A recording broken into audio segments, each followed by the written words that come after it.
So now he gets into, in this film, the notion that a computer, although it's all printed circuits and technology, somehow has a soul. The idea that Hal is,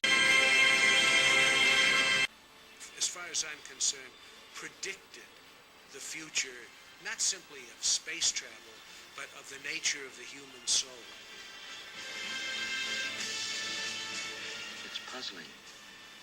I don't think I've ever seen anything quite like this before. Is the ending? Why did Stanley design it the way he did? Is there an ending? That's the other thing. Is it a precursor to another film?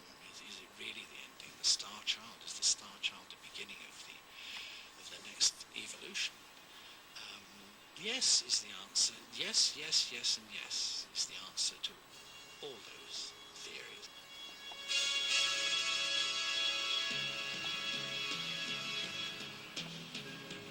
I miss Stanley a lot. It never occurred to me that Stanley would die, that I'd have to be on this planet without Stanley, and particularly that we'd have to be in the year of 2001 without Stanley to enjoy the fruits of having made that movie.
I deserve more.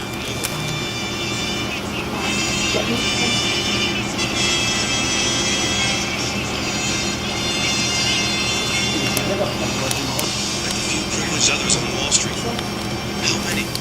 2, 3, maybe 400 at most? For these men, for these masters of the universe? And Sherman McCoy was one of them. There were no limits whatsoever.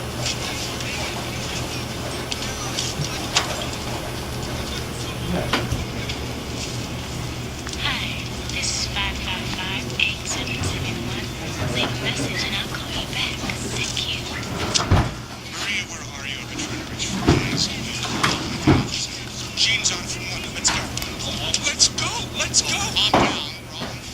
Let's not get overexcited. Yes, sure. Sorry, old lady. It's not the proposition. $100 million. Jesus Christ, Sherman, you must be made of ice. Just remember, we're only a frantic salesman. Is he dead? But what the hell is this crazy piece car deal gonna cost us, Sherman? Well, I need $600 million to buy up the bonds. Jesus, you want us to sit on $600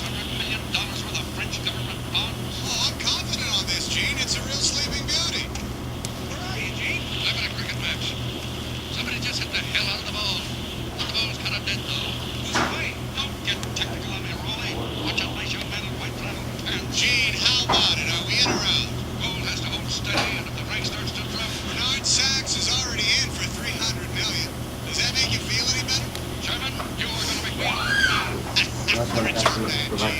The rich old band. A $600 million deal. Sherman's commission would be $1.7 million. All in a day's work. He was there, at the top, impervious, untouchable, insulated by wealth and power, a master of the universe. Great. Dressed and sent out on display. Check one. As we mentioned earlier, the White House Correspondents' Dinner was held in D.C. on Saturday night. Big time Hollywood turnout as the stars mingled with the press. An uneasy alliance, if I ever saw one. Actor Matthew Modine was my guest. There he is.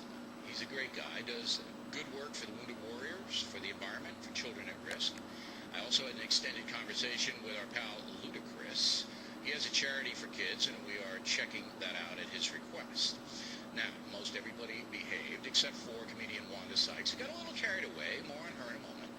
But first, the reason all the swells showed up was because President Obama, the biggest star in the world, was center stage.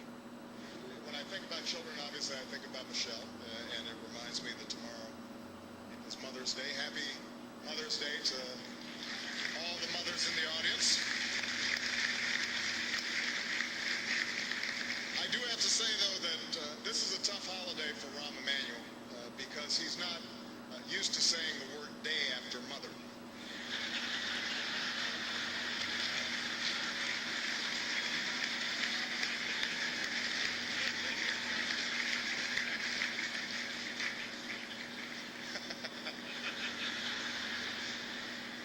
That's true.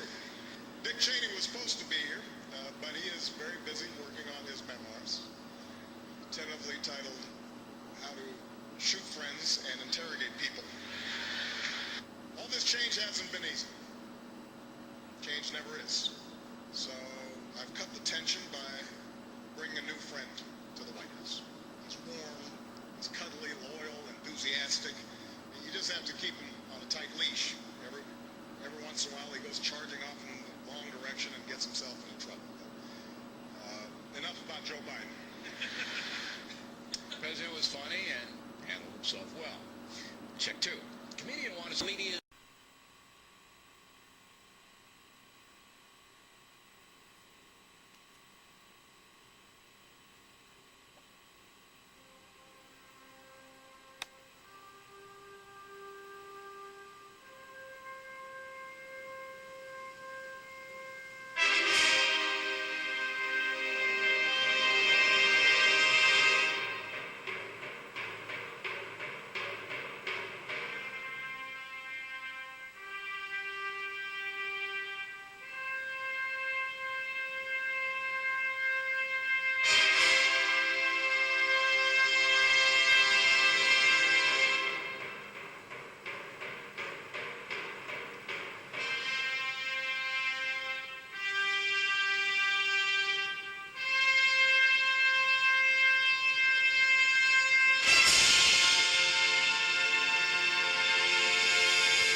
Hi, I'm Rich Nass. I'm the Director of Content for E-Times and the Embedded Systems Conference.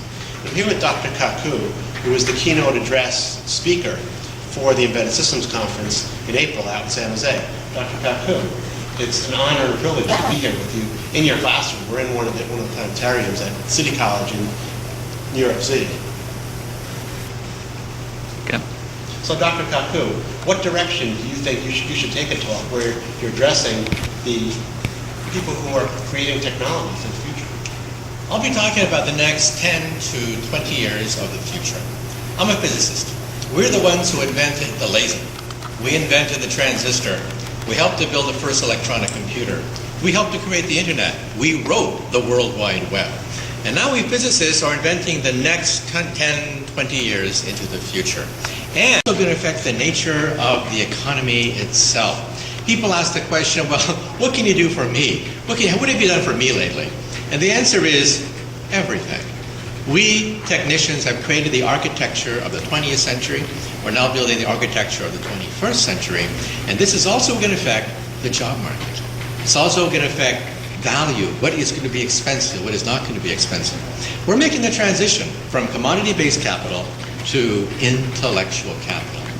This means that if you have commodities like iron, coal, steel, things like that, commodity prices have been dropping on average for 150 years. But software, but hardware, things that are intelligent, and also creative, like Hollywood movies, websites, artistic things that make our world enjoyable, those are the things that are going to be worth a lot more than commodities. So what comes out of this conference will also affect not just the gadgets you get for Christmas.